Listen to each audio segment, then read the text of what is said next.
Bien, bueno, muy buenos días a todos y a todas.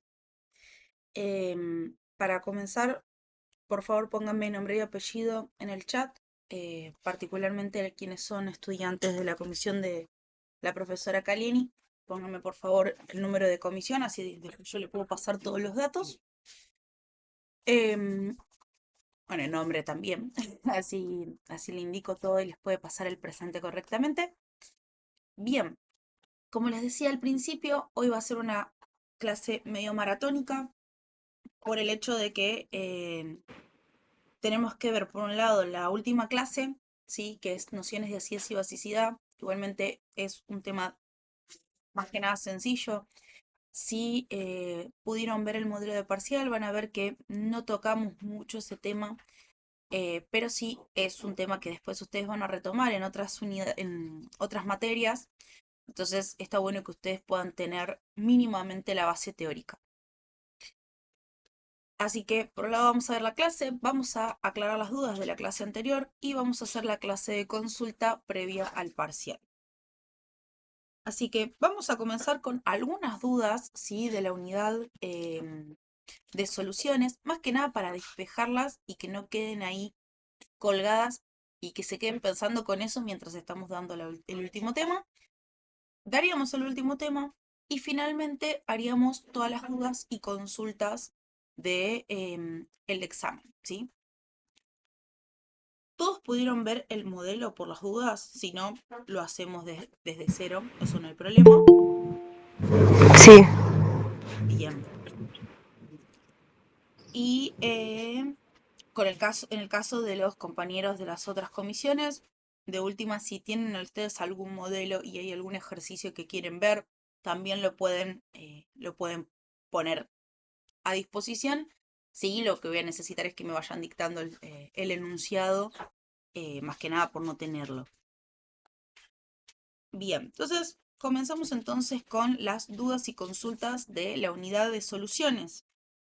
Vanessa había pedido el ejercicio 10. Ahí ya me sumo que se está terminando de configurar.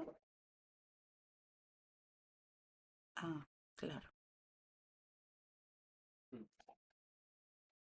Ah, está bien. Tuvimos un inconveniente técnico con el internet y ahí está tratando de conectarse. Profe, profe, Sí, ¿me escuchás? muy bajito, pero sí.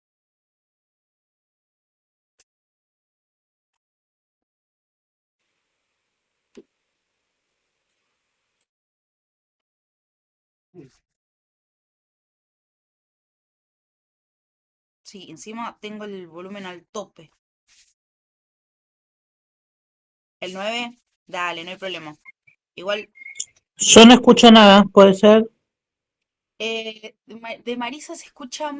Ah, perdón, me muteé sin querer. Lo que decía era que tengo el audio al tope, así que te escucho muy bajito, Marisa, pero te escucho. De última iremos regulando a ver qué se puede hacer. No, lo que estoy diciendo es que estoy teniendo un problema con Wi-Fi y me parece que no me va a poder conectar. Sí, a ver. Ahora espero que me escuches. Hoy es la última clase, profe. Sí, hoy es la última clase antes del segundo parcial. Bueno, estoy tratando de cargar la tablet, pero se está complicando por este problemita que tuve con el Wi-Fi. Y vamos a ver un repaso hoy, profe. ¿Puede ser de todo lo que de lo que nos va a tomar la semana que viene? Sí, sí, sí. Ah, debe ser porque te conectaste un poquitito más tarde. Lo que les decía es que la idea... Porque no escuchaba, por eso. Ahí va. No, lo que les decía era que hoy vamos a ver las dudas de las clases de soluciones, ¿sí? Que vimos la Sí. semana pasada y la anterior. Vamos a ver el tema nuevo, que es nociones de acidez y basicidad. Básicamente todo lo que es el cálculo de pH y de pOH. Y después vamos a ver todas las dudas y consultas que haya para el parcial. Y si llegamos, trataríamos de hacer algunos ejercicios del modelo. Ah, bueno, muchas gracias, profe. De nada. Ay, da, ahora sí.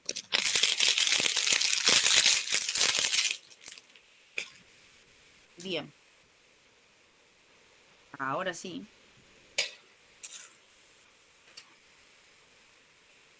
Bien. Entonces, el ejercicio 9 de soluciones.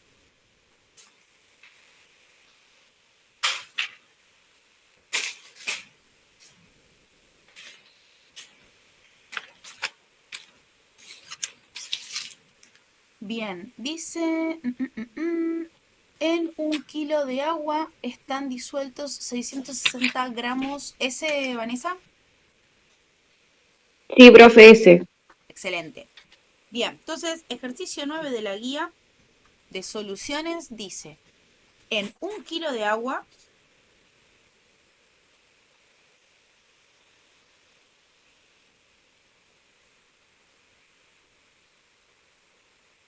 están disueltos 660 gramos de hidróxido de potasio.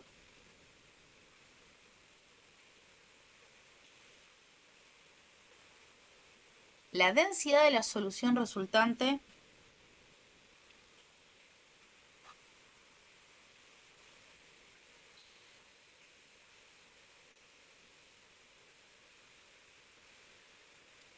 es igual a 1,395 gramos mililitro. Determinar. Entonces necesitamos averiguar porcentaje masa en masa, que es equivalente a peso en peso, que fue una duda que surgió creo que en el chat. Molaridad y tanto fracciones molares de soluto como de solvente.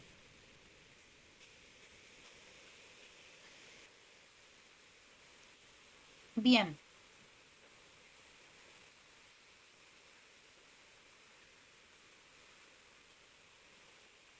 Eso es lo que nos pide el ejercicio. Con la comisión 13, lo que habíamos hablado es que un paso fundamental para evitar errores más adelante del desarrollo del ejercicio es primero y principal reconocer quién es nuestro soluto y quién es nuestro solvente.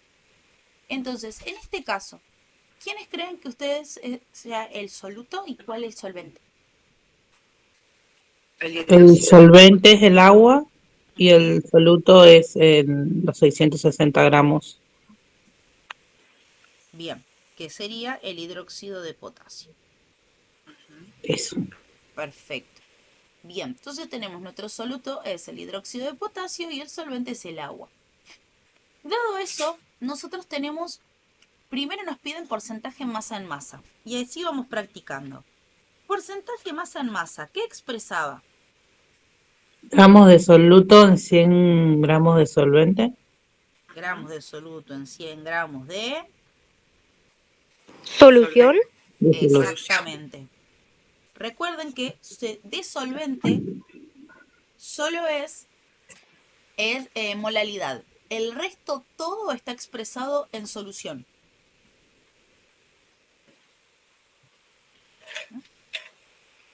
¿Sí? Él quiere dar la clase. Bien.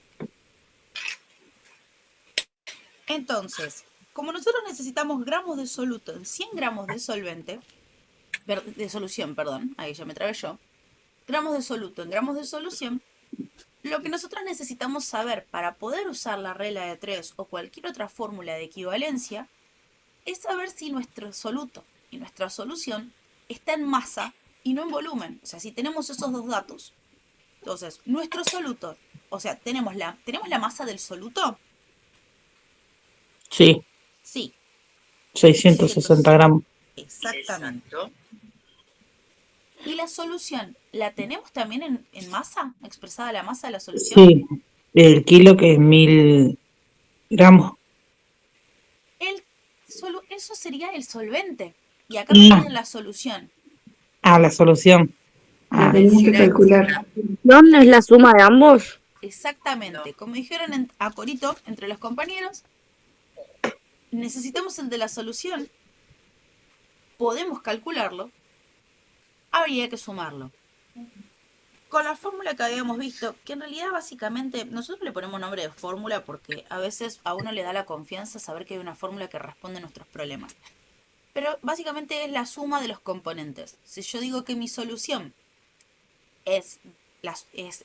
está compuesta por el soluto y del solvente, las masas, no los volúmenes, pero por lo menos las masas, si las sumamos nos da la totalidad de la solución. Entonces eso se expresa en esta formulita, que es la masa de solución va a ser la resultante de la suma entre la masa del soluto más la masa del solvente.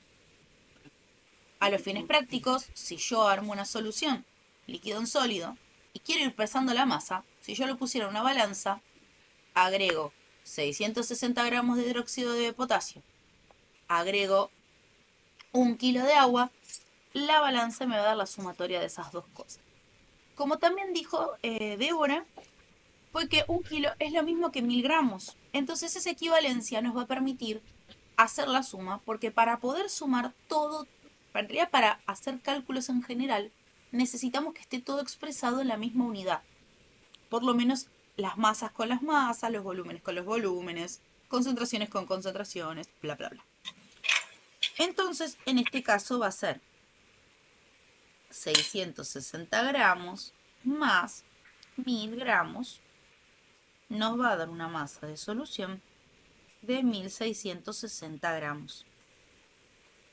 Entonces tenemos 660 gramos de soluto en 1660 gramos de solución. Para esto, ¿sí? Esto como ya lo sacamos, esto ya pasa a ser dato. Otra de las sugerencias que les daba a los compañeros de la comisión 13 es que a veces sirve hacerse un apartado de datos que tengo. Tanto los que me dan de partida en el ejercicio como los que yo voy calculando, porque cuando tenemos ejercicios que piden tantos pasos, muchas veces lo que averiguamos en el primero me va a servir para el siguiente. Entonces, la masa de solución es de 1660 gramos. Bien, expresado de esta forma, ¿podemos calcular la concentración de porcentaje masa en masa? Tendría que ser 100.660 gramos, tengo 660 gramos de soluto en 100. Exactamente. ¿Cuánto? Por regla de 3 sería de esta forma. No sé si los de la comisión de la profesora Natalia también lo vieron con una formulita. Si no, mantenemos la regla de 3. Sí, lo hacemos con la regla de 3 o si no hacemos 660 sobre 1660 por 100. Sí. Esa es la otra formulita. El criterio es el mismo, matemáticamente es igual, pero como les había dicho, algunos no son muy fan de las fórmulas, por eso tampoco los quise llenar fórmulas, pero una posible es masa de soluto sobre masa de solución por 100. Entonces en este caso sería poner 660 gramos sobre 1660 gramos por 100. Gramo con gramo se va. Y si hacen ambas cuentas, les va a dar exactamente lo mismo, porque es 100 por 660 dividido en 1660. Y en la otra es 39,75. ¿cuánto? Profe, y la 39,75. A ver. Perdón, se me superpusieron voces. 39,759. 75 yo lo puse, ¿no? Sí, profe, a mí me 39,75. dio así, 39,75,9. Bueno, recordemos temas de redondeo. Si al lado de mi 76. número es mayor a 5, se redondea para arriba. Y este es un re redondeo porque es 75,9. O sea que ahí va 39,76. Perfecto.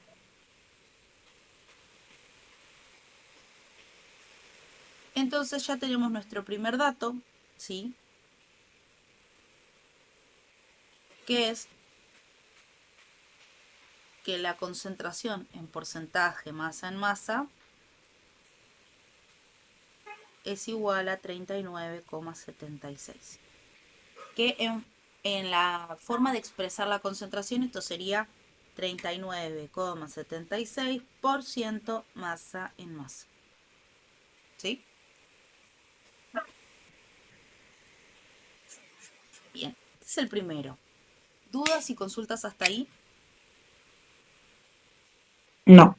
Yo estaba un poquito confundida, profe, Sí, ¿qué pasó?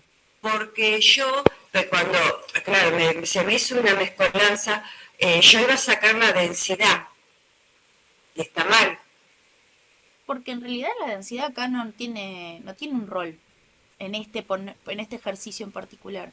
claro, Vos tenés que, por eso los pasos que habíamos dado como para orientar y uno no mezclarse con los datos que nos da el enunciado, sí, es mirar la unidad de concentración que nos piden, fijarnos qué datos tenemos y cómo lo calculamos. Entonces, en este caso, con la sumatoria de las masas ya nos alcanzaba para el dato que medio que nos faltaba.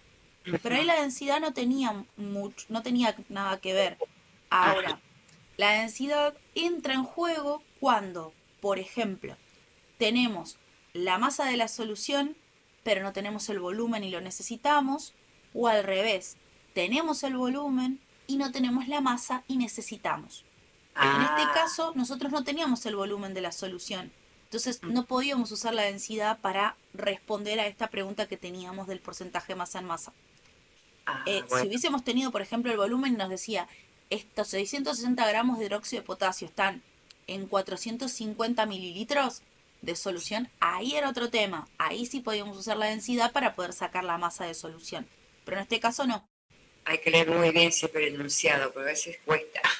Sí, sí, sí. Es que bueno, una de las cosas que yo les decía, muchas veces, por eso parece que yo trato de no repetírselos tanto porque parece que los estoy tratando de tontos y no, es así, pero la realidad es que una de las mayores dificultades en el examen es que en los nervios lean muy rápido el enunciado y se pierden los datos. Entonces después cuando lo resuelven, les faltan cosas, resuelven como pueden porque dicen no tengo tal dato y estaba ahí. Y después yo voy y miro el examen y digo, pero tenías te puse el dato ahí, ¿por qué? ¿Qué hiciste? Así que por eso, siempre lean bien el enunciado. Prefiero que pierdan tiempo leyendo el enunciado que haciendo 825.000 cuentas porque les faltan datos. Bueno, gracias, profe, De muchas nada. gracias. Bien, entonces, con esto ya tenemos porcentaje masa en masa. El siguiente es molaridad. ¿Qué expresaba la molaridad? Moles de soluto por litro de solución. Exactamente, moles de soluto en un litro de solución. Y ahí va nuestra pregunta. ¿El soluto lo tenemos expresado en moles? No. No. Lo tenemos en gramos. A la solución, ¿tenemos el volumen de la solución? Sí. No, no la tenemos. No. No. Tenemos que calcular. Exactamente. Este es el ejemplo más triste que nos puede tocar. Que no tenemos ninguna cosa servida y tenemos que calcular todo. Bien, entonces, primero, para calcular, o mejor dicho, para pasar de gramos a moles, ¿qué podíamos hacer? Sacar la molaridad. Ahora estamos sacando la molaridad. Para gramos a moles, ¿qué Masa en necesitábamos? gramos sobre masa molar. ¿Cómo? Masa en gramos sobre masa molar. Bien, como verán, ustedes lo fueron viendo con a pura fórmula. Bien, tanto fórmula como regla de 3 es lo mismo. Lo que comenta la compañera es que nosotros tenemos que ir a buscar la masa molar, ¿sí?, de nuestro soluto. En este caso el soluto es hidróxido de potasio, ¿sí? Entonces necesitamos saber cuánta es la masa. Pero qué pesado. La tabla periódica, obvio. Exactamente. Entonces, en un mol de hidróxido de potasio, es decir, hidrógeno, oxígeno, potasio, la masa de un mol, ¿cuántos gramos son? Tenemos que hacer la cuentita. Exactamente. Ir a la tabla periódica, buscar las masas de cada uno de estos elementos que lo componen y con eso obtenemos la masa molar. Potasio tiene 39,1. Bien, Oxígeno tiene 16. sí, Hidrógeno 1. Y hidrógeno tiene 1. exactamente. Entonces eso nos da 56,1. Sí. Entonces, si un mol son 56,1 gramos, nuestros 660 gramos, ¿cuánto es? Eso se lo dejo para mi comisión. Para los que vieron la formulita, es, Hay que multiplicar, ¿no? claro, 660 por 1 dividido 56,1. Y en el caso de la fórmula que dice la compañera, número de moles es igual a la masa que tenemos, masa relativa, sobre la masa molar. Que no me acuerdo qué iniciales usaban. Y entonces, Profe A, 11,77. a ver, 660 gramos sobre 56,1 gramos. Y esto nos da... No, 76. Ay, 11,76, sí. A todos les dio 11,76. Sí. Sí, profe. 11,78, pero a ver.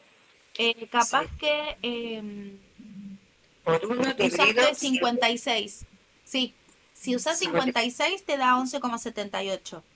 Si usas... 0, ¿no? ¿Cómo? Bueno, vos sabés que me sigue dando así, 660 por 1 dividido 56. 56,1, compañera. Claro, eso es lo que te iba a decir. Perdón, ya veo. 11,76, está bien. ¿Sabés que yo puse ,01? Me apuré. Ah, ahí va. Está bien, gracias. Bueno, eso era lo que yo les decía. Dependiendo de las cifras significativas que ustedes usen, puede haber una variación de decimales y hasta centesimales. Sí. Así que de eso quédense tranquilos, tranquilas, que yo voy a manejar, me lleva un poquito más de tiempo, pero yo voy a tratar de ir sacando las cuentas en base a los decimales que ustedes tomaron. Entonces, si el resultado para mí era 11,76 y por ejemplo pasa como lo que dijo Marisa, usó el 56 en vez del 56,1 y le da 11,78, va a estar bien, ¿sí? Porque es el criterio de redondeo que usó ella. Bien, entonces ya tenemos el soluto en moles, lo pasamos a dato. Moles de soluto, 11,76. Entonces ya tenemos los moles de soluto.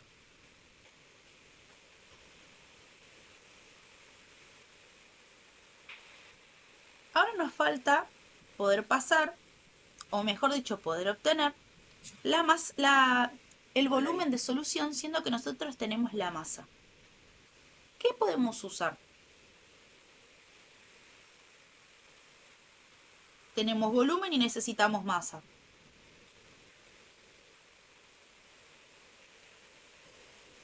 La densidad. Exactamente. Justo lo que preguntaba Marisa, en Ajá. este caso es donde nosotros necesitamos usar la densidad. Porque este valor de densidad relaciona la masa de nuestra solución con el volumen que ocupa a una determinada temperatura. De paso, cañazo, repasamos teoría. Profe, ¿le puedo hacer una consulta?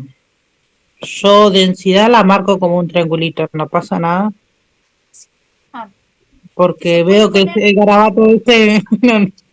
No, es que puede ser delta por la densidad y el delta también se lo llama como diferencial, entonces en algunos lados se pone un triangulito.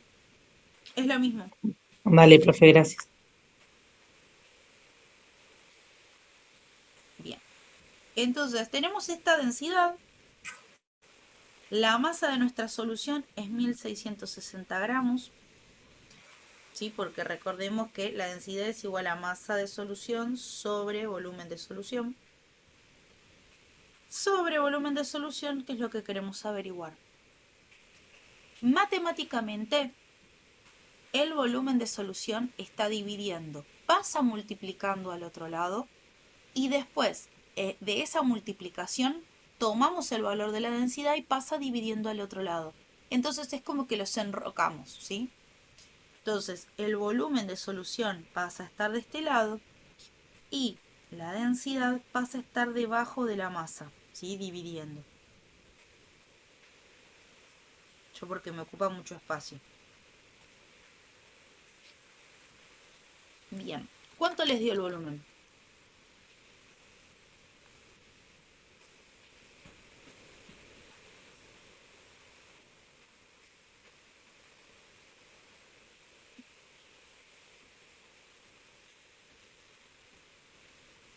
No sé si hice bien la cuenta, pero me dio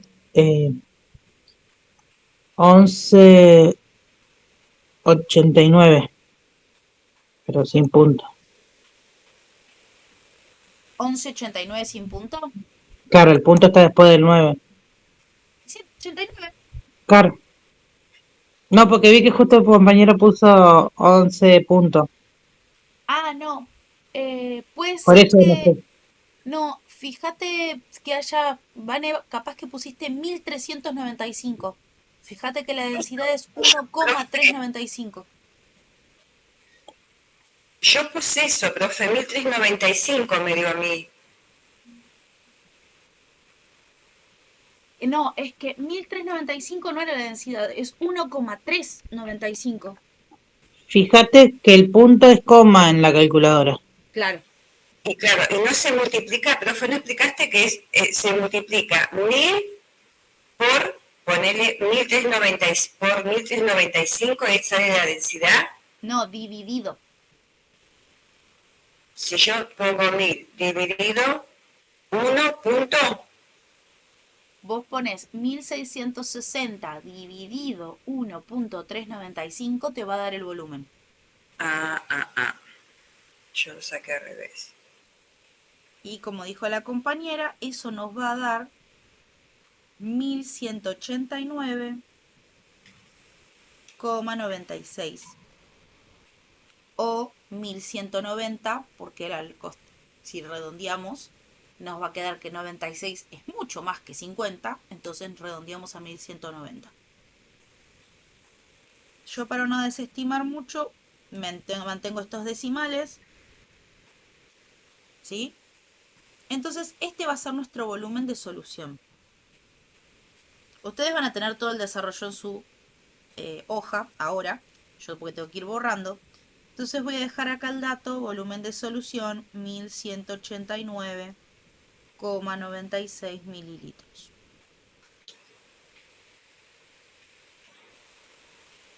Bien, ¿alguno lo perdí?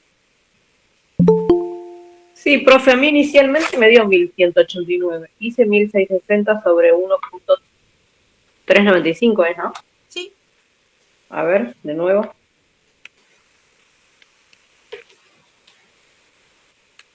Ahora sí, ahora sí. Pues se ve que me olvidé el coma 5. Ah, puede ser. Es que realmente, por eso yo les digo, a veces son de confusión o de que uno se olvidó, o me ha pasado un montón de veces, meter el dedazo en algún número y venías haciendo todo el desarrollo. Te apuraste en el último, tocaste igual y dijiste, no, tengo que hacerlo de vuelta. Un decimal puede cambiar un montón el número. Por eso también lo que les digo de tener mucho cuidado con el redondeo de los decimales. Porque cualquier sobreestimación, ¿sí?, al ejercicio acá en el examen no los mata.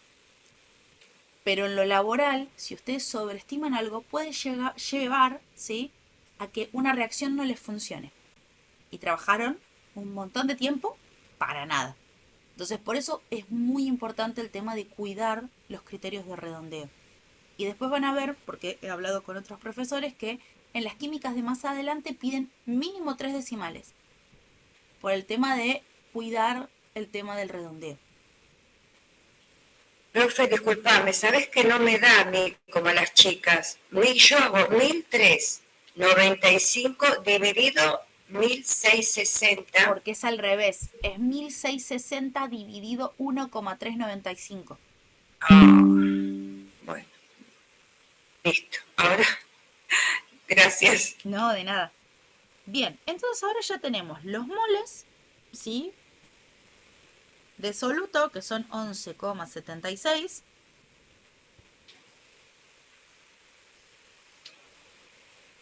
Ahí está. En el volumen de solución, que es 1189,96 mililitros.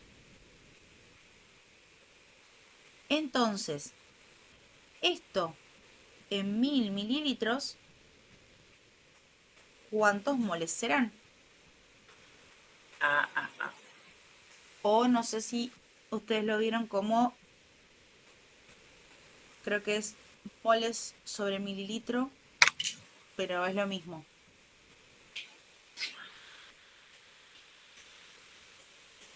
Puede ser que para molaridad hayan visto moles de soluto sobre volumen de solución por 1000. Siempre y cuando esto esté en mililitros. Me da 9,88.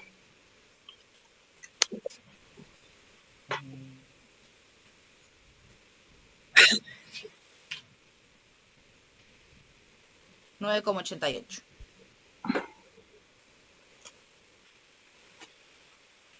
¿Todos más o menos ahí? Sí, profe, en el chat pusieron. Ah, Sí. perfecto. Excelente. Bien, entonces esto, como son 9,88 moles de soluto en 1000 mililitros, cumple el requisito, entonces podemos decir que la molaridad de nuestra solución es 9,88. Entonces podemos decir 9,88 molar.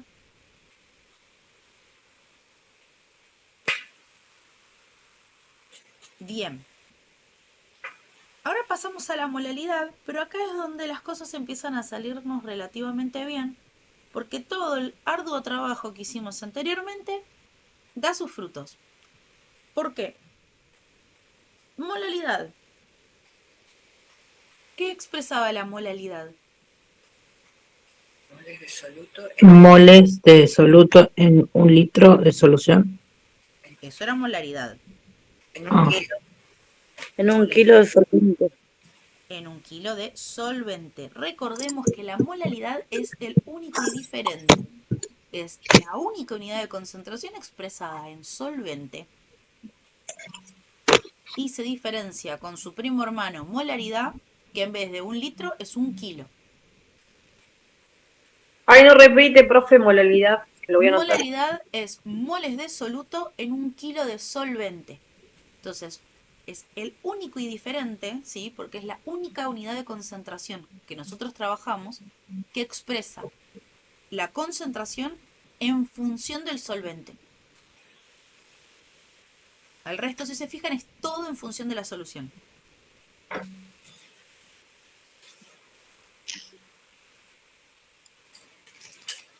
Bien. Bueno, acá es donde se pone feliz la cosa. ¿Tenemos los moles de soluto? Sí. Sí. Ya los habíamos calculado antes, serán 11,76. No confundir con la molaridad. Y esos 11 moles de soluto, ¿en cuánto solvente estaban?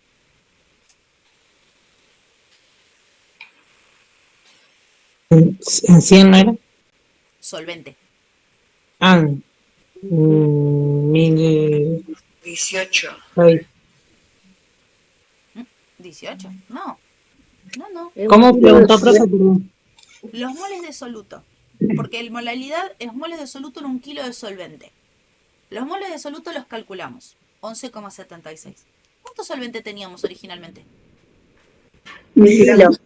Que son 1000 gramos. 1000 gramos, 1 kilo. Y la definición de molaridad es 1 kilo de solvente. O sea que tenemos todo tal cual como nos lo pide.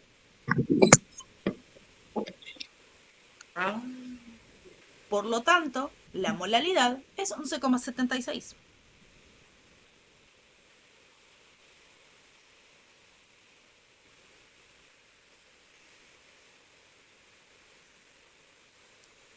Y Y ustedes no lo pueden creer porque resultó fácil y no tuvimos que hacer nada. Claro. Pero en realidad sí tuvieron que hacer algo en los pasos anteriores. En los pasos anteriores calcularon la cantidad de moles. Por eso ya está hecho. Y por eso la importancia de registrar todo lo que van haciendo, porque se ahorran laburo. Ah, ah. Entonces, como ya habíamos calculado los moles, tenemos 11,76 moles, que son esos 660 gramos originales. Y eso estaba en 1 kilo de solvente. Entonces ya estaba expresado. Por lo tanto, tenemos nuestra molalidad, que es 11,76.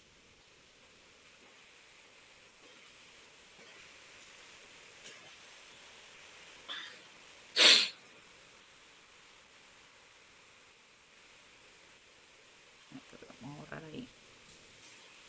11,76 molal. Y ahora viene la fracción de soluto y fracción de solvente, que a veces puede llegar a costar un poquito, Sí. pero es más sencillo de lo que parece. Recordemos que las fracciones molares, tanto de soluto como de solvente, tenían los moles que queremos averiguar. Por ejemplo, fracción de soluto va a ser moles de soluto sobre la cantidad de moles totales. Pero que para evitar confusiones y que usen cualquier número, yo lo que les hice fue el desglose, que es que abajo, en vez de moles totales, ponemos la sumatoria de moles de soluto más moles de solvente. Entonces, para la fracción molar de soluto, los moles de soluto ya los tenemos, que son 11,76 como vimos anteriormente.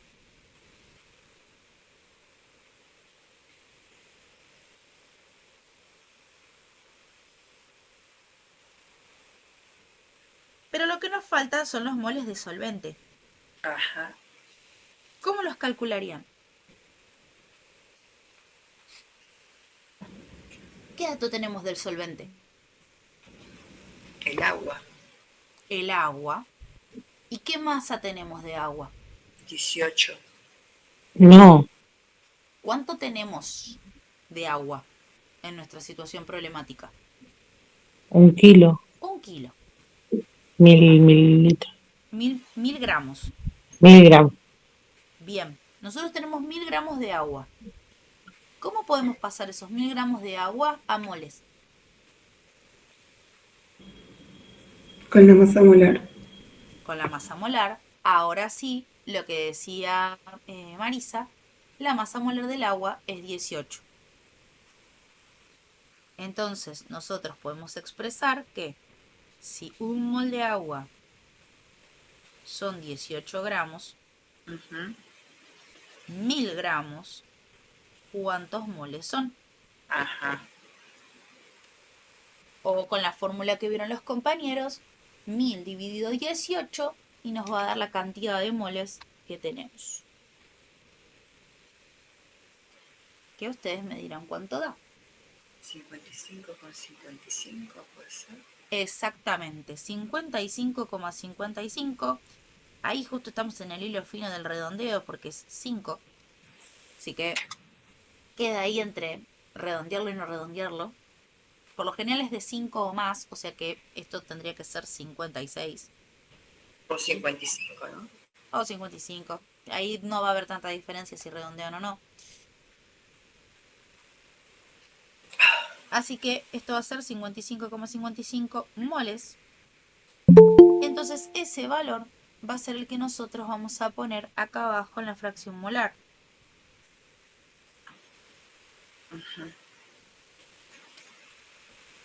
Y vamos a poner que tenemos el dato de moles de agua o moles de solvente.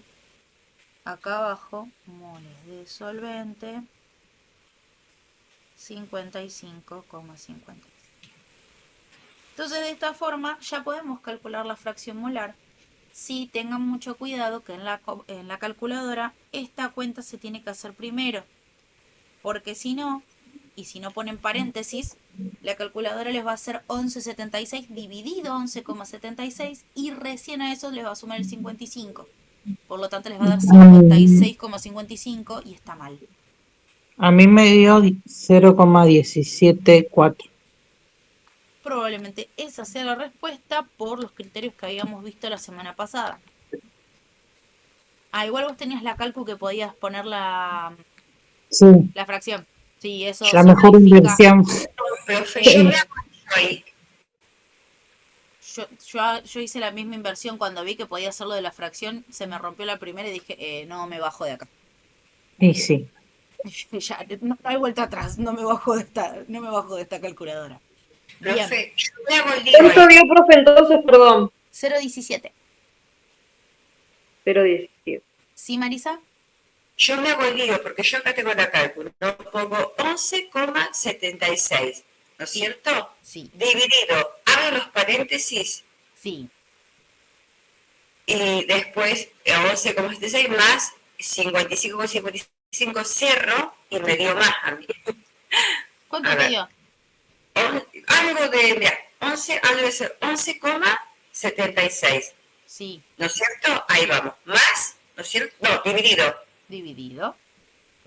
Abro los paréntesis. Sí, 11,76 más 55,55, cierro el paréntesis, ¿no es cierto? Que acá lo Sí. tengo. A ver cuánto me da. 0,17. Ahí está. Ah, entonces no, yo... Ahí está.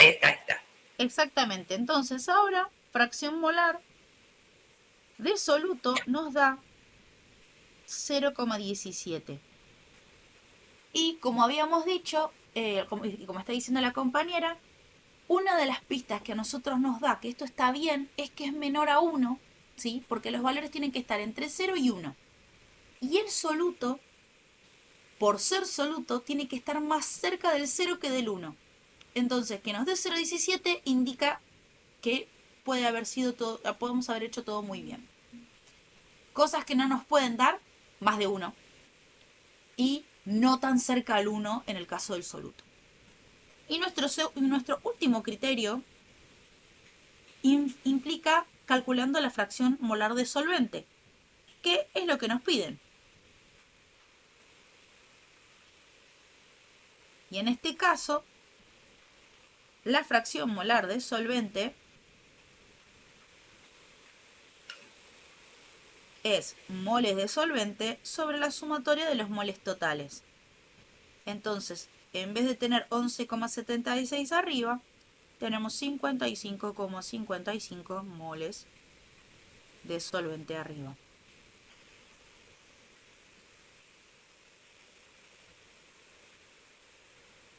Y ustedes me dirán cuánto les da.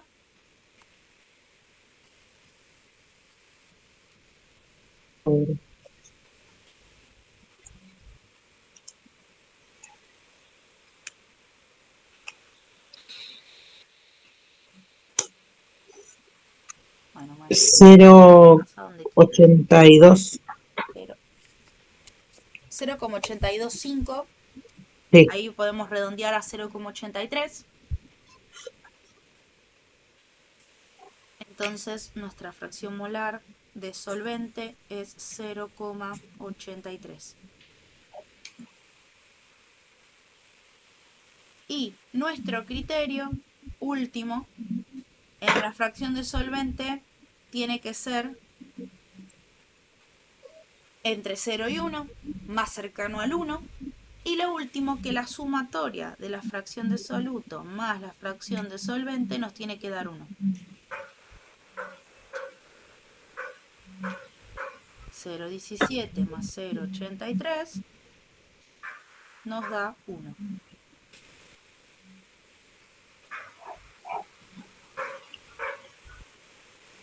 Bien. Y con eso terminamos el ejercicio 9. ¿Dudas? ¿Consultas? Complicadito este. Este está buenísimo para practicar porque practican todas las unidades, por lo menos de forma representativa, la mayoría de las unidades de concentración. Practican pasar de moles a gramos, gramos a moles. Practican densidad. Sí. Creo que le faltó diluciones nomás y me completaban toda la unidad. Con ese era todo el parcial completo. Más o menos. Te digo que por lo menos un tercio del parcial era. Bien. Bueno, un segundito, ahí vengo. Dale. Fíjense, dudas, consultas que puedan llegar a tener o algún ejercicio más de soluciones. Si no, ya hagamos pie a nociones de acidez y basicidad. Así ya podemos agarrar el modelo. Algo había visto, Vane, sí, que este costó, porque incluye como un montón de cosas. Por eso, algo que yo les decía es que a veces a batata ver que hay que hacer tantas cuentas. Entonces vayan agarrando de a uno, por eso yo les puse, bueno, tenemos que averiguar todo esto porque así pasaba el enunciado a la tablet. Pero si no, bueno, ¿qué es porcentaje de masa en masa? Voy y lo resuelvo. ¿Qué es molaridad? Voy y lo resuelvo. Entonces, ir administrándose para que a ustedes no les parezca un montón y se abataten en el examen. Profe, yo me perdí en una sola cosa. ¿Cómo llegaron al 0,17? Yo no llegué. Ah, sí.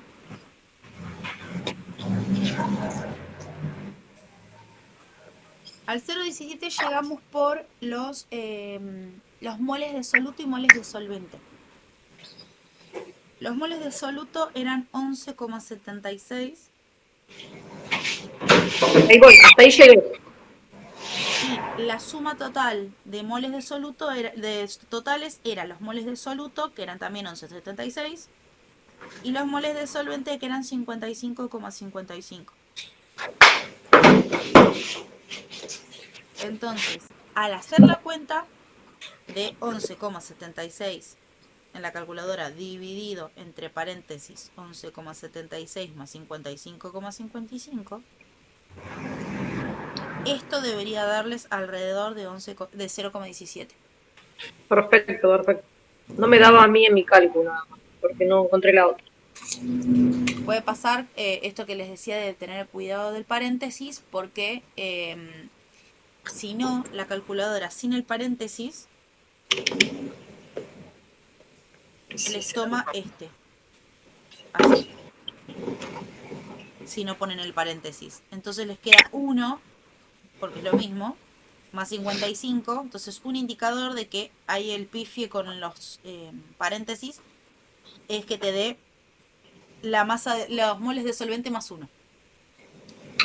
A mí cuando me dicen esto, yo ya sé que acá se olvidaron los paréntesis.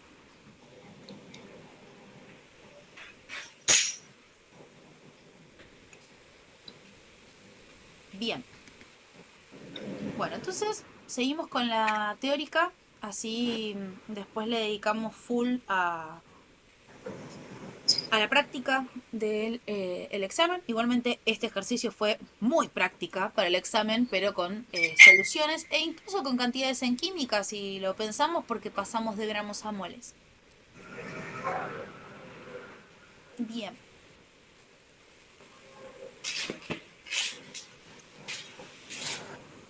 Bueno, llegamos al final de nuestra teórica, ¿sí? Costó, pero se logró.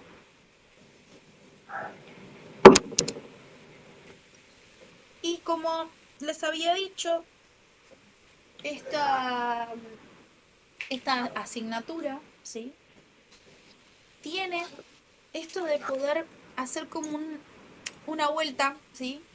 Es una rotonda, porque lo que nosotros vimos en nuestra unidad 1 empieza a tener sentido en estas últimas unidades, porque nosotros hablamos de que la química era la ciencia que estudiaba a la materia en su composición, propiedades y transformaciones. Y eso, ¿sí?, tanto en la micro como en la macro escala. Entonces, desde nuestra unidad 2 en adelante, fuimos haciendo el viaje desde la micro hasta la macro escala y llegamos a los sistemas materiales que nos presentaban como soluciones homogéneas o heterogéneas.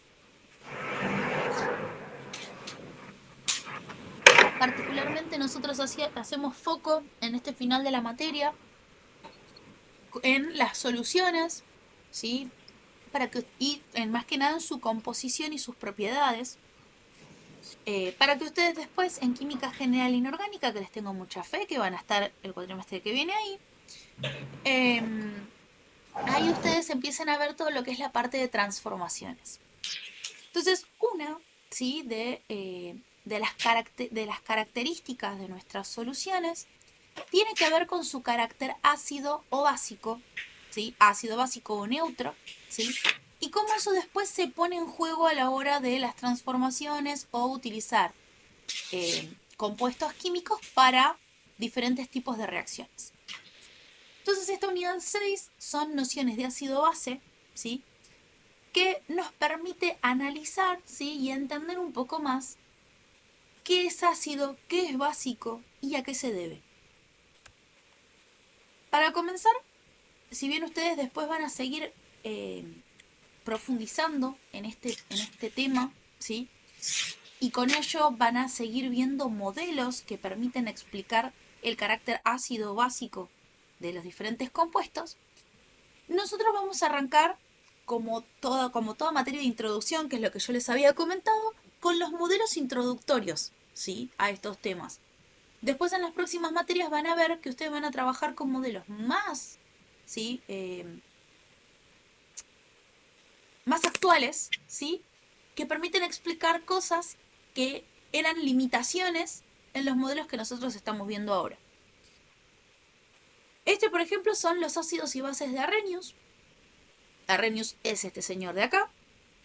Como les dije al principio de la materia, los nombres en química se dividen en dos grandes grupos. Los nombres que básicamente te dicen lo que son, ¿sí? Que no hay forma, el nombre ya te está dando una pista enorme. Y los nombres dados por gente bastante egocéntrica, que le pone su nombre. O, en todo caso, alguien le puso el nombre en honor a ese que lo descubrió, pero lleva el nombre propio y no nos da absolutamente nada de información. Bueno, este es del segundo caso. Entonces, el modelo de ácidos y bases de Arrhenius consiste en explicar el carácter ácido o básico en función de los iones que quedan libres, ¿sí? En solución, ¿sí? Entonces, por ejemplo, el ácido va a ser un compuesto capaz de ceder iones hidrógeno, ¿sí? Iones hidrógeno catiónico, que a los fines prácticos se lo conoce como protón. ¿Por qué? Porque nosotros sabemos que el hidrógeno tiene un solo electrón y un solo protón. Entonces, al ceder un electrón, básicamente, si no tenemos en cuenta los neutrones, básicamente el hidrógeno tiene un solo protón y ya. Entonces, por esa razón, cuando ustedes vean en bibliografía, van a ver que a este catión, ¿sí? Normalmente se lo llama protón. Es el hidrógeno con una carga positiva, pero normalmente se le llama protón. Entonces, todos los ácidos van a ser compuestos capaces de ceder iones protón o iones hidrógeno. Ejemplos de estos son el ácido clorhídrico, el ácido nitroso, que si se fijan, cuando están en agua, ¿sí? Se disocian, que esto lo habíamos visto un poco la clase pasada con la disociación de los iones en agua, más que nada en la parte de conductividad eléctrica, pero cuando estos compuestos se disocian en agua, se separan en protón y el anión que lo acompaña. Ahora, algo importante, ¿sí? De estas flechitas, que lo vamos a explicar con más profundidad más adelante en estas diapositivas, es que estas flechas lo que indican es cuánto se va a disociar en el agua. Entonces va a haber compuestos que se disocian completamente, por eso es una sola flecha, y es como, así como entró, pasó a protón y cloro, y anión cloro. Y en el caso del ácido nitroso, va a haber una interconversión constante, es decir, va a haber una parte que se va a mantener en estado de ácido y una parte que se va a mantener en protón y anión nitrito. En el caso de las bases o álcali, van a ser compuestos capaces de ceder, en vez de hidrógeno, oxidrilo. Entonces, unos ejemplos claros son los hidróxidos, ¿sí? Que son aquellos compuestos que están acoplados, son metales acoplados a OHs. Entonces se va a separar o se va a disociar en el metal, el catión metálico, y el grupo oxidrilo o hidroxilo, que es como se lo conoce a este OH, con carga negativa. Ahora, un protón solo, ¿sí? Así como lo vimos, no existe por mucho tiempo en agua, es altamente inestable y es más estable al acoplarse a una molécula de agua. Y acá a nosotros nos explota el cerebro porque dijimos que el agua no es H2O sola. No. Cuando hay protones disociados en agua, lo más probable es que se acoplen a una molécula de agua y formen lo que se conoce como ion hidronio.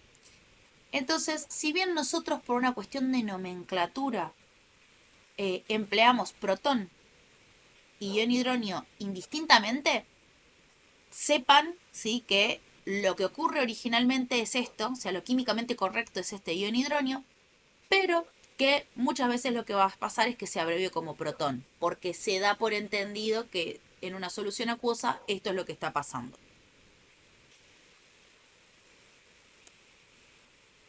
Bien, hasta ahí que es un ácido y que es una base. Entonces, un ácido va a ser el que cede protones y la base va a ser aquella que libere oxidrilos. Ahora, no todo es blanco o negro, ¿sí?, sino que siempre hay ciertos matices. Bueno, en lo que es acidez y basicidad, y más que nada en lo que es la fuerza de acidez y basicidad, existen esos grises, ¿sí?, que se determinan por la disociación total o parcial de este compuesto en la solución acuosa. A esto vamos a denominar electrolitos fuertes o débiles. Lo que son los electrolitos fuertes van a ser aquellos que se disocian totalmente y los electrolitos débiles van a ser aquellos que se disocian parcialmente. Es decir, esta disociación total, la flecha que apunta para un solo lado, y la disociación parcial, la doble flecha. Entonces esto lleva a una clasificación de ácido fuerte y débil, base fuerte y débil. Entonces fíjense cómo vamos desplegando la clasificación. Ejemplos que no hace falta que ustedes se memoricen, ¿sí?, sino que va por una cuestión de criterio que van a acoplar mucho más adelante con las otras materias. Y es que los ácidos fuertes van a ser aquellos que pertenecen al grupo de los hidrácidos, que son ácidos que están formados por hidrógeno y un halógeno. Recordemos que los halógenos eran los del grupo 7, cloro, bromo, yodo, ¿sí?, salvo excepciones. Oxoácidos que tengan el estado de oxidación más grande, ¿sí?, por ejemplo, el ácido nítrico, el ácido sulfúrico, el ácido perclórico y el ácido clórico, ¿sí?, que son los que vemos acá. ¿Sí? Nosotros, si bien con el tiempo no llegamos a ver nomenclatura en muchísimo detalle, después vean en los archivos de las teóricas que ahí tenemos las clasificaciones en familia. Oxoácidos quiere decir que son ácidos, es decir, hidrógeno, con oxígeno incluido y un no metal. Entonces, fíjense que dentro de estos oxoácidos tenemos al ácido nítrico, al ácido sulfúrico, ácido clórico y ácido perclórico. Y estos son los que tienen estados de oxidación mayores. En el caso de las bases fuertes, tenemos mayoritariamente hidróxidos, es decir, metal OH, ¿sí?, porque pueden liberar estos oxidrilos en disociándose completamente, como veníamos hablando. Y por lo general son metales de las primeras dos columnas, es decir, grupos 1 y 2. En el caso de los electrolitos débiles, están los oxoácidos con estados de oxidación más bajos, como el ácido nitroso y el ácido hipocloroso,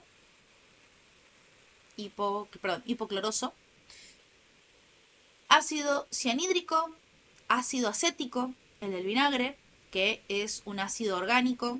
Esto tampoco nos vamos a meter en esto, pero los ácidos orgánicos por lo general son ácidos débiles. Esto lo van a ver en química orgánica. Y el ácido fluorhídrico, que es una excepción a la regla, y que tiene, precisamente el ácido fluorhídrico, por ser una excepción a la regla, tiene propiedades diferenciales En esto hay un ejemplo entretenido si les gustan las series sobre un capítulo de Breaking Bad donde explican cómo el ácido fluorhídrico no derrite plásticos, pero sí derrite cerámica. Así que ahí hay un ejemplo químico que está bueno para ver. Después tenemos las bases débiles, que son todas las bases que no están dentro de los hidróxidos, más que nada las que están aminadas, es decir, que tienen nitrógeno, hidrógeno en el grupo. Esta es el amoníaco, la metilamina y la piridina. Otra vez, no hace falta que ustedes se los aprendan de memoria, sino que entiendan más o menos el sentido de estos, qué criterio más o menos cumple para ser un ácido o una base débil y un ácido o una base fuerte.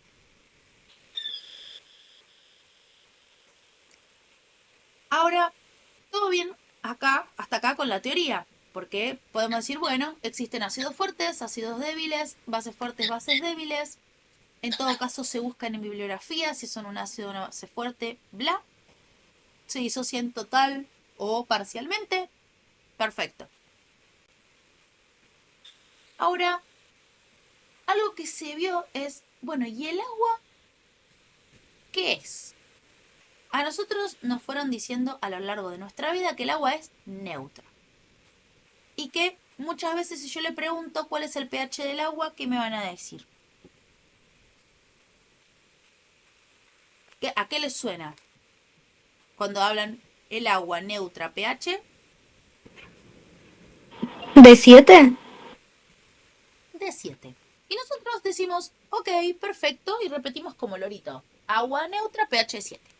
¿Pero por qué es eso? Lo que ocurre es que el agua, en su composición... ¿Pura? ¿sí? ¿Cómo? ¿Sería agua pura?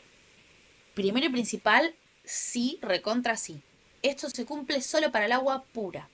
Recordemos que el agua de canilla, como habíamos hablado la clase pasada sobre conductividad eléctrica, no es agua completamente pura, sino que tiene una mezcla de sales importante. Entonces, esto es para el agua extremadamente pura, es decir, H2O por hecho y derecho por todos lados. Eso sería un pH 7, un agua neutra. Pero ¿qué ocurre en el agua? El agua por su composición, ¿sí? Es una molécula que tiene 2 hidrógenos y un oxígeno. Hasta ahí, unidad 3, perfecta. El tema es que esas moléculas de agua tienen la potencialidad de, al interaccionar, ceder tanto iones hidróneo, o sea, formar iones hidróneo, como oxidrilos. Entonces, si nosotros tomáramos individualmente 2 moléculas de agua, una podría comportarse como ácido, cediendo ion hidróneo, y una podría comportarse como base y ceder oxidrilos. Entonces, ahí suma un poroto a lo que se dice que el agua lo es todo. Bueno, el agua lo es todo, entonces puede ser ácido y base a la vez. Y por eso la base de la neutralidad de la solución acuosa. Entonces, con ese concepto se hicieron cálculos matemáticos que a nosotros no nos gustan tanto, por lo que vi, porque no les gusta la notación científica. Se hicieron diferentes cálculos de concentraciones para calcular lo que se denomina la constante del producto iónico del agua. KW, que es K-Water, o sea, K del agua. Acá el ejemplo de nombres que nos dicen todo. ¿Por qué? Constante porque es un número que va a mantenerse a 25 grados. Del producto iónico, es decir, la multiplicación y también el producto final de esta interacción, que son iones del agua. Entonces, como les dije, el nombre nos dijo todo. Y esa constante resulta de la multiplicación o producto de estas concentraciones iónicas que va a haber en el agua a 25 grados. Y que eso da 10 a la menos 14. Lo que lleva a que ambas concentraciones, como son iguales, sean 10 a la menos 7. Y ese número, es lo que nos va a indicar que es una solución neutra o en agua destilada. Y la realidad es que las constantes expresadas en este número son las que nos indican la acidez, basicidad o neutralidad de nuestras soluciones. Pero, como pueden ver, a grandes rasgos, en una solución neutra va a pasar eso. Pero en una solución ácida, como libera protones, va a haber mayor concentración de protones que de oxidrilos. Ahí. Y en el caso de la solución básica, va a haber más oxidrilos que iones hidronio porque liberan oxidrilos. ¿Sí? Y hasta acá, todos números horribles porque son todas notación científica. Y como a los científicos tampoco les gusta la notación científica, no es que acá vamos a desmentir algo. No es que nos apasiona la matemática, algunos sí, pero no es que a todos los químicos les fascina la matemática, sino que son herramientas para los modelos. Entonces, para simplificar estos números, utilizaron otra cuestión matemática para pasar de notación científica a números sencillos. Entonces, para evitar este uso de exponentes negativos, se introdujo una escala más conveniente, que es la que nosotros conocemos como escala de pH. Y ya nos da la pauta de que es una escala más conveniente, porque hasta lo usamos en nuestro cotidiano. Si ustedes ya escucharon la palabra pH en lo cotidiano, es que cumplió su objetivo de ser una escala más amigable, para poder expresar estas concentraciones de iones hidrógeno. Entonces tengamos en cuenta que el pH, si bien va a poder explicar si es un compuesto, se trata de una solución ácida o básica, pero siempre va a estar expresada en función de la cantidad de la concentración de protones, ¿sí? Lo cual es medio problemático para las bases.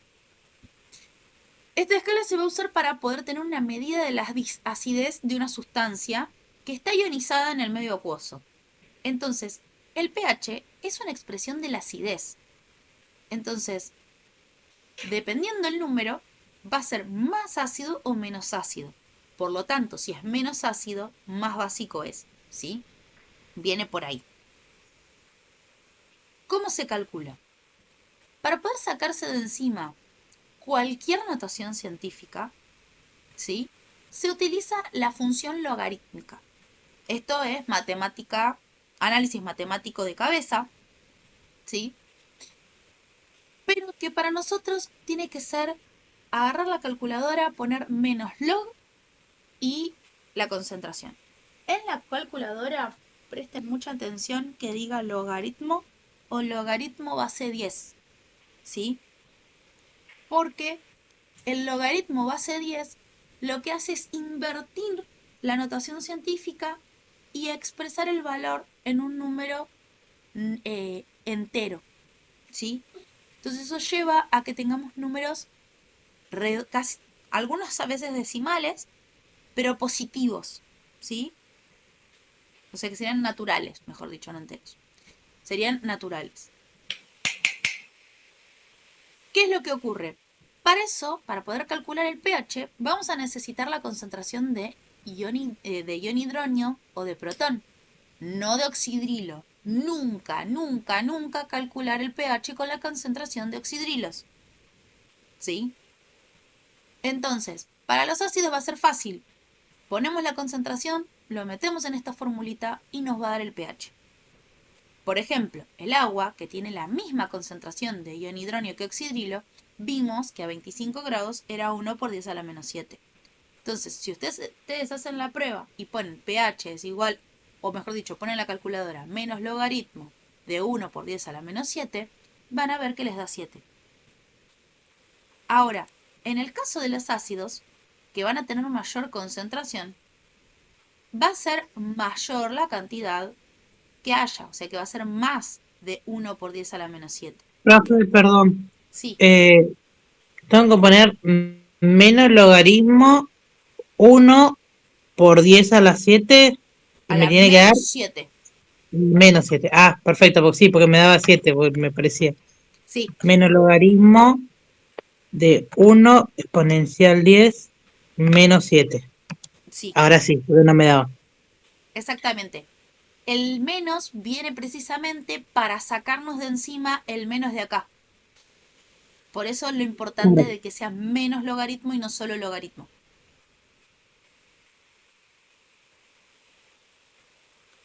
Bien, en el caso del ácido, los pH van a ser más bajos de 7 por esto de que es invertida la concentración. Y la básica va a ser mayor el pH por esta interconversión matemática. ¿Sí? Entonces vamos a hablar de pHs neutros igual a 7 o cercanos a 7, pHs ácido menores a 7 y pHs básicos mayores a 7. Y esto se podría, pero por eso hubo modificaciones en los modelos, así que de acá se hace más fácil cuando ustedes vean el otro modelo. Pero para el nuestro, ¿cómo calculamos el pH de algo que no libera protones, sino que libera oxidrilos? Entonces de ahí surgió la escala del pOH, que es calcular exactamente lo mismo, pero con la concentración de oxidrilos. Ahora, diferenciar fuertemente que pH es con la concentración de protones y pOH con la concentración de oxidrilos. Nada de mezclármelos. Y con una demostración matemática que no viene a los fines que nosotros tenemos, se llega a que la sumatoria del pH más el pOH nos va a dar 14. Porque son esas concentraciones de hidrógeno o protón y oxidrilo que dan este 1 por 10 a la menos 14 a 25 grados. ¿Sí? Entonces, esta fórmula nos va a permitir expresar todo en pH habiendo calculado el pOH. Por ejemplo, si yo calculo el pOH de una solución básica y esta me da 3, hago 14 menos 3 y me va a dar el pH. Igual vamos a ver los ejercicios de la guía que demuestran cómo hacerlo y lo practicamos. Bien, ¿y cómo lo calculamos? Porque hasta ahora yo les venía diciendo muy lindo, pero ¿cómo determinamos esas concentraciones de protones o de oxidrilos que se liberan en el medio o en el agua? Bien, para lo que son ácidos y bases fuertes, tenemos que tener en cuenta si son monopróticos o, mejor dicho, que liberan por cada una molécula, liberan un protón o un oxidrilo. En el caso del ácido fuerte, si es un ácido monoprótico, es decir, que libera un solo protón, la concentración del ácido va a ser igual a la concentración de protones. ¿Por qué? Porque así como se zambulle en el agua nuestro ácido fuerte, se disocia. Al disociarse completamente, la relación va a ser ácido 1, protón 1. Entonces toda la concentración de ácido clorhídrico pasa a ser ion hidróneo. Entonces el cálculo va a ser directo usando la definición de pH. Entonces son los casos en los que me dicen, tengo un ácido fuerte, ácido clorhídrico 0,1 molar. Ese 0,1 molar es mi concentración de protón. Y con eso puedo calcular el pH y fíjense que es hiperácido porque es 1. Si mi escala va de 1 a 14, esto es dentro de todo lo más ácido que podemos tener. En el caso de la base fuerte se cumple el mismo requisito, pero con bases con un solo oxidrilo. Entonces, primero calculamos el pOH, ¿sí? Y luego, por diferencia, calculamos el pH. Entonces, fíjense, el mismo ejemplo. Hidróxido de sodio, 0,1 molar. El pOH me va a dar 1 porque matemáticamente es lo mismo que acá arriba. Pero para calcular el pH hacemos 14 menos el pOH y eso nos da 13. La importancia de expresarlo en pH es que la escala de pH o potencial de hidrógeno es lo más común que se expresa, ¿sí? Entonces, tiene que ver con un criterio a la hora de pasar información, ¿sí? La universalidad de los conceptos en química tiene que ver con que son ciencias globales y como tal necesita poder expresarse en los diferentes idiomas, en los diferentes lados, de la misma forma. Entonces, este criterio es que se expresa todo en pH. Entonces, si bien yo calculo rápido en pOH, yo necesito expresar en pH con lo que estoy trabajando. Entonces, por eso las bases fuertes nos llevan un pasito más. Es primero calcular el pOH y después restárselo a 14. Sin ir más lejos, ¿ustedes escucharon en algún momento hablar de pH en compuestos o en productos de la vida cotidiana? Sí, profe, los jabones y todo eso. pHs neutros de los jabones para la piel, pHs ácidos para zonas íntimas, por una cuestión de los pHs del cuerpo, en las cremas. Perfecto. También, por ejemplo, los shampoos, cuando son para pelos teñidos, se trabaja con los shampoos ácidos o de pH ácido para poder cerrar la cutícula. Entonces, fíjense que mucho en la cosmética se habla del pH porque al ser compuestos que van a estar en contacto con nuestra piel, se tiene muchísimo cuidado sobre eso. Después, los alimentos no se suele hablar mucho, pero sí es esto de trabajar con pHs o, mejor dicho, soluciones ácidas y básicas.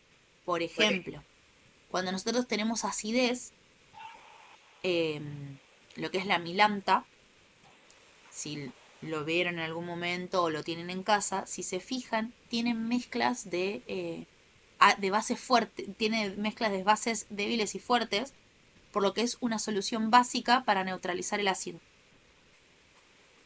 Nada, datos de la vida cotidiana. Fiorella.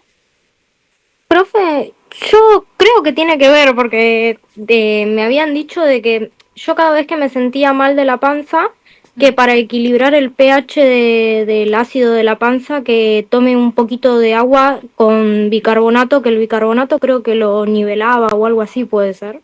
Sí, el bicarbonato lo que tiene es una sal, ¿sí? Es bicarbonato de sodio. Y en el agua, cuando se disocia, quedan iones carbonato y iones sodio. El sodio está dentro del grupo de las bases fuertes, ¿sí? Por esto del hidróxido. Y el carbonato está dentro de los ácidos débiles. Entonces, la disociación en el agua del bicarbonato de sodio da una solución ligeramente básica. Entonces, eso te permite neutralizar la acidez estomacal. El limón también, ¿no, profe? El limón es ácido, Ácido, por eso. porque tiene que ver con el ácido cítrico, que es un ácido orgánico, por lo tanto es un ácido débil. De ahí que podemos consumirlo. No así, por ejemplo, un ácido clorhídrico no lo podemos consumir ni por casualidad.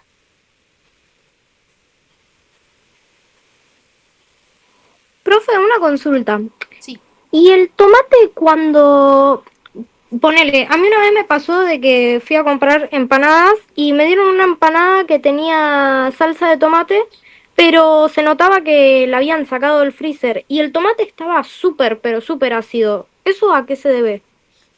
Ahí lo que se debe es que el tomate de base tiene que ver con la clasificación del tomate como fruta, que el tomate tiene unas mezclas de ácidos orgánicos también. Creo que una parte de ácido cítrico, no me acuerdo si tiene cítrico, pero sé que tiene algunos ácidos orgánicos. Entonces, cuando congelás, el congelar y descongelar se pierde agua. Entonces, lo que tenía el tomate, acá es soluciones. En este caso, al perder agua, pero quedó el soluto, quedó una solución más concentrada de ácidos orgánicos del tomate. Entonces, cuando lo consumiste, estaba mucho más ácido porque tenía la misma cantidad, pero menos agua. Entonces, era una solución de tomate con ácidos orgánicos concentrados. Pero fíjense cómo la vida cotidiana se explica con química. Y que a veces nosotros tenemos nuestras explicaciones cotidianas que tienen una base química también. Bien, hasta ahí cálculos de ácidos fuertes y bases fuertes. Lo que es ácidos o bases débiles No lo vamos a calcular en esta materia porque implica saber el concepto de equilibrio químico, que ustedes lo van a ver en química general inorgánica, y que lleva muchísimo más desarrollo matemático. Y se vio prudente que ustedes lo vean recién en la próxima asignatura. Así que nosotros nos vamos a basar en los cálculos de electrolitos fuertes, es decir, ácidos y bases fuertes. Pero sepan que los ácidos o bases débiles se pueden calcular, implica un desarrollo matemático un poco más elaborado, pero que se puede calcular. Y que también esta escala de pH tiene sus límites también, porque sirve en cierto rango de uso habitual de concentraciones. Para concentraciones mucho más diluidas y mucho más concentradas de 0,1, no se van a obtener, no vamos a obtener valores coherentes, y se habla de valores fuera de la escala entre 1 y 14, tanto para ácidos como para bases. Entonces, los límites son de 0,1 para abajo, ¿sí? Que ahora vamos a ver la concentración más baja con la que podemos trabajar. Y entonces tiene que ser en ese rango. Mayor a 0,1 molar no sirve la escala de pH.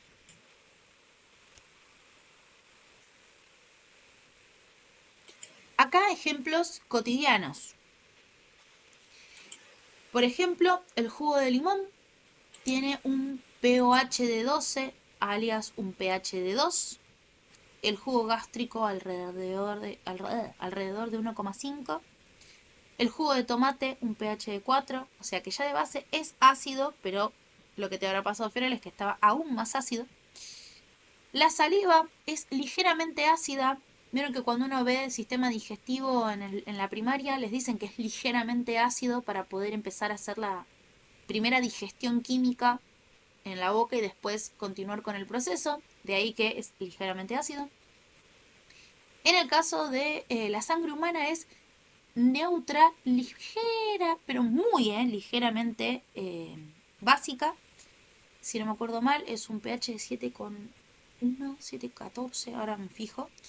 Y que cualquier cambio en el pH de la sangre, los que trabajan en el área de salud, pueden haber escuchado los términos de acidosis o alcalosis sanguínea. Eso tiene que ver con la oxigenación de que la sangre, si lo vemos desde el punto de vista de los gases respiratorios, se puede hablar de que es una solución de ácido carbónico, que es el dióxido de carbono. Este ácido carbónico, si hay mayor concentración de ácido carbónico, hay una acidosis; si hay una menor de ácido carbónico, hay una alcalosis, ¿sí? Entonces se trata de, por eso se habla de enfermedades de la sangre respecto de la respiración. Y eso, el pHS altera las funciones alrededor del cuerpo, porque nuestro cuerpo funciona con ese pH. Salvo lugares específicos como es el estómago, que trabaja con pHs ácidos para poder hacer la digestión. Después tenemos el amoníaco comercial, ¿sí? Que es alrededor del pH 12, y lo que son los lixiviados comerciales. También acá entra la lavandina, la sosa cáustica. Claro, eso es ácido. No, básico. A ver, espera. Sí, más fuerte. Profe, Sí. yo me quedé con las fórmulas. Para los ácidos fuertes se usaría pH igual a menos log, y para las bases sería pOH. pOH, calcularlo, y para poder expresar el pH de una base fuerte va a ser pH es igual a 14 menos eso que calculaste de pOH. Vale, gracias. No, de nada. Y acá está el rango de concentraciones que les decía. Va a ir desde 0,1 hasta 1 por 10 a menos 14. ¿Sí? Este 0,000000001. ¿Sí? Ese es el rango de concentraciones con los que podemos trabajar la escala de pH. Que si nos vamos a los fines prácticos, no se trabaja con concentraciones tan bajas, así que el límite inferior no va a ser nuestro problema, sí cuando se trabaja con concentraciones superiores. Y finalmente, cuando se mide el pH de una solución, ¿sí? Tenemos diferentes equipos, soluciones, materiales con los cuales podemos medir ese pH. O sea, podemos calcularlo teóricamente, pero después, cuando tenemos una solución incógnita, necesitamos saber qué pH tiene. Bueno, las dos más usadas ampliamente son las tiras indicadoras o papel indicador, que suele ser el que se lleva para trabajos prácticos o laboratorio en lo que es una escuela, la escuela, ¿sí? Que lo que viene siempre es un papelito o un cartoncito con que nos dicen los colores y a qué pH pertenece. ¿Sí? Por ejemplo, esta es una tira que va de pH 1 al 12, el 13 y 14 no lo mide. Entonces uno toma unas gotas de nuestro compuesto y según el color que vira es el pH que tenemos. Como ven, es muy sencillo de utilizar, pero a la vez la dificultad está en la falta de especificidad. Ya sea porque acá podemos trabajar con números redondos, nada más, y hasta el 12, y que también hay una complejidad al ojo del usuario. Si yo estoy acá y no puedo distinguir entre 10, 11 y 12 en el papel, una diferencia de 2 puntos de pH pueden hacer la diferencia a una reacción. Por lo general, para lo que es trabajo de laboratorio, la cinta reactiva se utiliza para situaciones extremas. Le hace, se rompió el pHímetro o quiero controlar si el pHímetro está funcionando bien. Ahora, el pHímetro es un equipo muchísimo más sensible, funciona con un electrodo de detección de pH. Normalmente está acoplado también un electrodo de temperatura, entonces también podés medir la temperatura y el pH de la solución. Muestra entre 2 a 3 cifras significativas, muestra el número exacto, ¿sí? Pero lleva, por un lado, capacitación del usuario, es decir, uno tiene que saber usarlo, mantenimiento, calibración, ¿sí? Porque se tiene que calibrar cada cierto tiempo, y mucho cuidado con el electrodo porque si se seca después funciona mal. Entonces siempre tiene una solución de lavado. Dale, Débora, cualquier cosa avísame. Entonces tenemos esta solución, tienen unas soluciones de limpieza y unas soluciones de calibrar. Acá les dejo unos links que van a tenerlos en las diapositivas para que puedan trabajar si quieren mirar cómo funciona un pHímetro y cómo funcionan las tiras indicadoras de ácido base, que son unos simuladores sencillos, que ahora igual lo abrimos y se los muestro. Y después están los indicadores universales, que son una tercera forma, ¿sí?, de ver, pero que son más específicos, porque son soluciones que en un determinado pH cambian de color. En esos, los más conocidos son la fenolftaleína, que si ustedes llegaron a internet y vieron algunos memes de titulaciones, donde hay gente que está midiendo algo color rosita y tiene que ser rosa bebé y después pasa fucsia, esa es la fenolftaleína. También se utiliza en lo que es salud para poder determinar el pH, porque es un indicador que está cercano al 7, entonces como se trabaja en salud más que nada con lo neutro. Y las piletas también, profe, para medir si le falta, qué producto le falta al agua. ¿Cómo? Las piletas también. En las piletas también están, bueno, no me acuerdo cuál es fenolftaleína no es, pero no me acuerdo el nombre del indicador que se usa, pero es uno azul. Entonces, dependiendo de la acidez, va cambiando el color del agua, pero sí. Sí, te va diciendo, algunos productos, bueno, vienen en el medidor ese para ver qué producto le falta a la pile. Sí. ¿Sí, Fiorella? Profe, medio raro lo que voy a preguntar, pero en Policías en Acción, cuando agarraban a una persona para saber si tenía o no droga, le pasaban también una tirita y se ponía azul. ¿Es exactamente eso también? En realidad, ahí tiene que ver con ciertas tecnologías que son las POC, que se le llaman, que son Point of Care, que lo que buscan es que lo que vos necesitas lo puedas tomar y resolver en el mismo momento. No necesariamente tiene que ver con pH. En estos momentos no me acuerdo, pero lo busco y si lo encuentro te lo muestro. Pero puede ser que tenga que ver con el pH del alcohol, o perdón, del pH de alguna de las drogas o del alcohol, dependiendo de lo que se use. O puede ser un reactivo que tiene esas tiritas que reacciona con alguno de los componentes de las drogas o del alcohol, que puede ser el mismo mecanismo, pero no necesariamente es de pH. Pero la verdad, no sabría decirte a ciencia cierta si tiene que ver con pH. Bien, a ver, acá, no sé si se ve. Acá, por ejemplo, este es un pHímetro. Esto es un bicarbonato, lo que me preguntaban, el bicarbonato de sodio, y ponen concentraciones. Y pueden medir.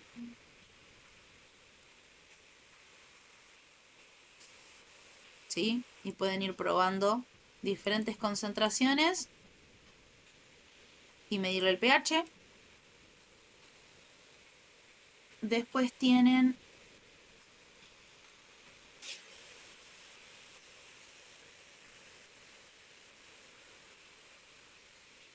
a ver.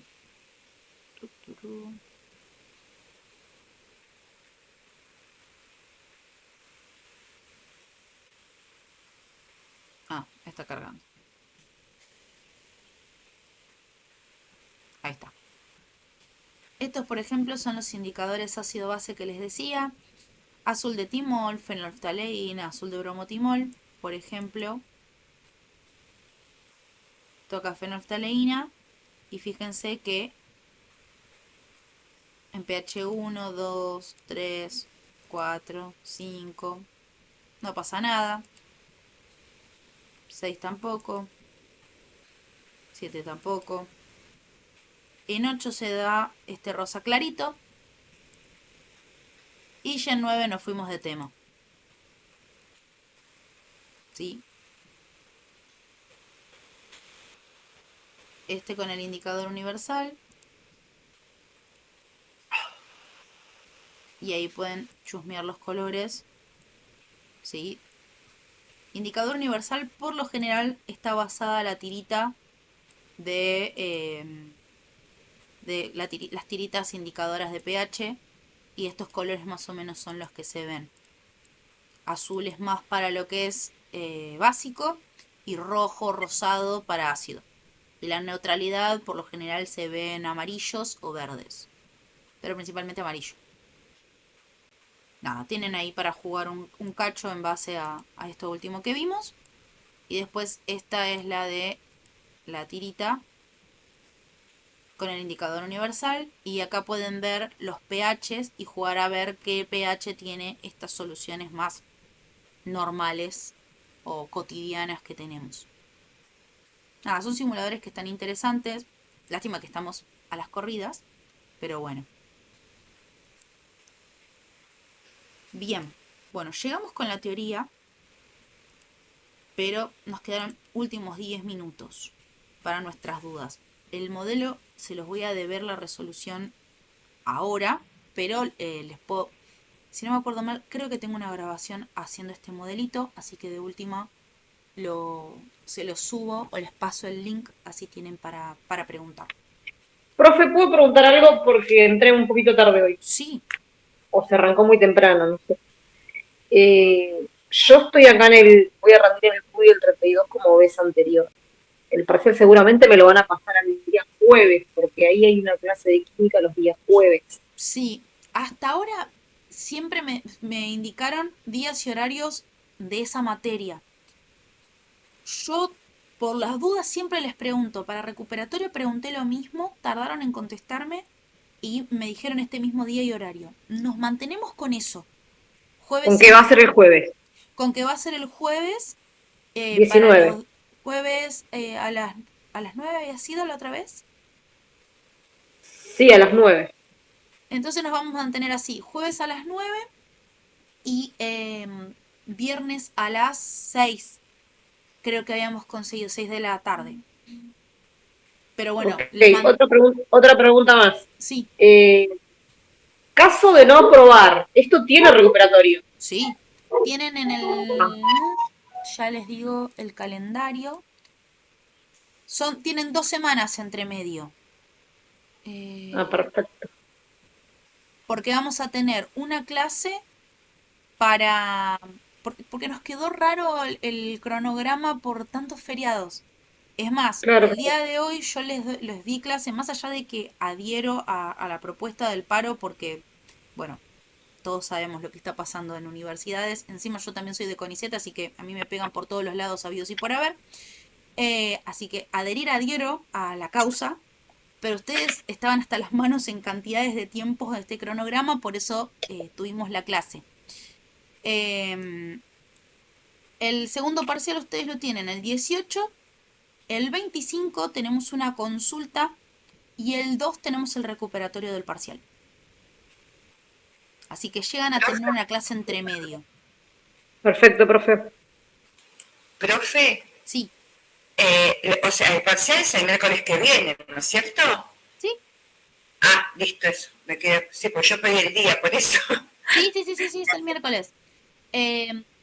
Salvo creo que, bueno, igual Débora ya se fue, que me avisó que cambia de lugar porque va a rendirlo en el CUDI. Cualquier cambio, por favor, hasta este viernes de esta semana, ¿sí? Porque a nosotros nos reservan las aulas para rendir. Entonces, yo no les puedo caer el lunes con cambios, ¿sí? Claro. En algunos pude hacer más o menos unas excepciones, pero hasta el lunes me pude estirar. Los que ya me escribieron el martes ya fue lo lamento muchísimo, será rendir en el recuperatorio. Pero los temas cambios de horario o alguna dificultad, tratar de lo más antes posible, máximo viernes. Así lo puedo charlar con la coordinación del área y vemos cómo solucionarlo. De preferencia con certificado médico y o con algún justificativo laboral, no un rindo mejor a la noche. No, porque ustedes se anotaron a la mañana. Bien, aprovechando estos últimos minutos, ¿dudas, consultas de otros temas que no haya sido soluciones? Profe, disculpa, me llama, no escuché bien. ¿Mandaste el modelito? Sí, está en el campus. Ah, bueno, gracias. De nada. Ay, se me tapa. Sí, creo que estaba primero Diana. Sí, profe. Yo soy de la comisión 19 de la profe Natalia Sí. y quería saber dónde puedo ver la resolución del parcial que vas a subir. Se los voy a tener que mandar por mail. Bueno, Así que, para que te te dejo mi mail, así me Gato. escribís. Ahí les dejo mi mail en el chat. Ahí.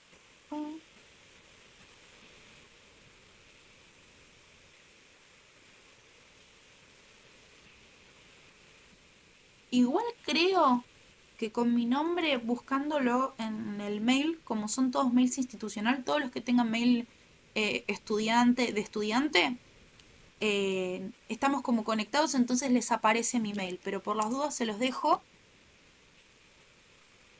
Y si no, no sé, yo lo que tengo es un canal pura y exclusivamente para docencia, que ahí les comparto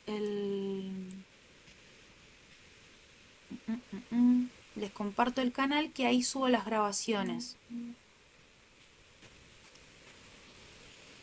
Ahí está.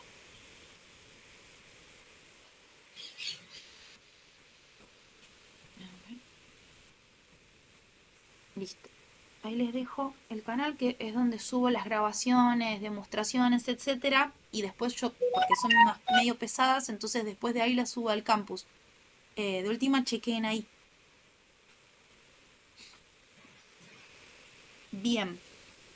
Con respecto a la pregunta de Lara, ¿qué es lo que entra de pH en el parcial? Entonces, lo que entra básicamente es poder identificar a qué se debe el carácter ácido y básico, es decir, C de protones, C de oxidrilos. Cuando se trata de un electrolito fuerte o débil,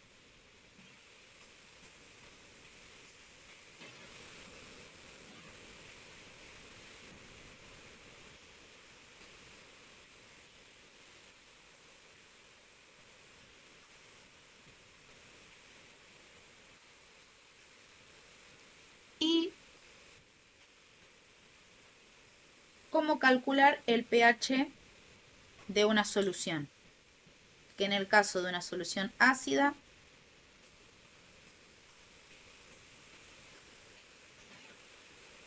es pH igual a menos logaritmo de la concentración de protones, y para una solución básica primero calculo el pOH como el menos logaritmo de la concentración de oxidrilos, y después el pH va a ser 14 menos eso que nos dio el pOH. Esto sería lo central de lo que vimos hoy.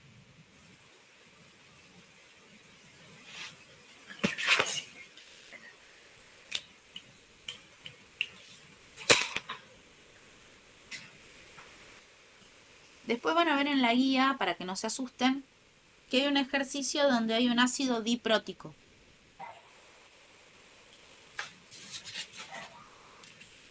En el caso de los dipróticos, o que liberan dos oxidrilos, la concentración se multiplica por 2. Es decir, si yo tengo un ácido sulfúrico, se multiplica por la cantidad de protones que tengo. Lo mismo si, por ejemplo, tengo un hidróxido de sodio que tiene más de 1, se multiplica por el número que acompaña al oxidrilo. Más que nada por el ejercicio que van a encontrarse en el examen. Y después creo que había levantado la mano Fiorella, ¿puede ser? ¿O sí, Fiorella era? Sí, profe, igual era también lo mismo que preguntó la otra compañera, era saber, nada, el tema del pH en el parcial. Perfecto. Sí, van a ser como su nombre lo dice, es nociones. Ni siquiera es una cuestión extremadamente profunda. Que ustedes puedan saber cuándo una solución es ácida y cuándo es una básica y poder calcularle el pH. Bien. ¿Alguna duda más?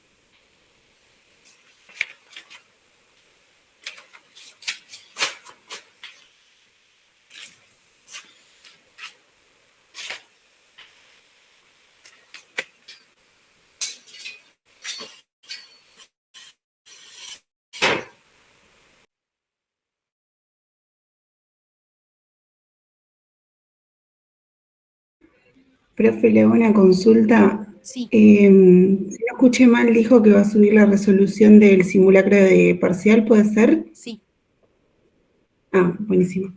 Más que nada para comparar. Gracias. perfecto. Sí, más que nada porque, como les dije, el tiempo era tirano hoy por el tema de la clase y las consultas. Si vemos que llegado el caso hay muchas dudas, vamos hablando si hacemos una consulta entre medios. Si no, bueno, recomendarles, como les había dicho, el tema de la trayectoria, fortalecimiento de las trayectorias, las tutorías que tienen, lo que es tutorías de la materia en particular. Van a ver que en el campus tienen la solapa de tutorías y hay algunas que son virtuales para que puedan llegar a aprovechar. Después todo lo que es el trayecto de fortalecimiento es todo presencial y si no me acuerdo mal son las aulas de trabajo argentino. Así que eso, si están en la universidad o se pueden acercar a la universidad, tienen también, y bueno, conozco varios de los ex estudiantes que son muy, muy piolas para explicar y que también pueden llegar a tener la facilidad de explicárselos como estudiante y no como docente, que a veces cuando nosotros ya estamos como muy seteados a lo que fuimos viendo o hay cosas que nos resultan quizás sencillas de una forma, otro compañero lo puede bajar o lo puede modificar para que se entienda mejor. Así que está muy buena que tengan esa posibilidad y por sobre todas las cosas en este tiempo, cosas gratuitas. Así que si pueden aprovechar las tutorías va a estar bueno también. Y bueno, por hoy eso es todo. Si no hay ninguna duda más, les voy a tratar de subir o me voy a fijar dónde está, si no lo resubo, a la resolución del modelo de examen. Y si tienen alguna duda muy particular, lo vamos charlando.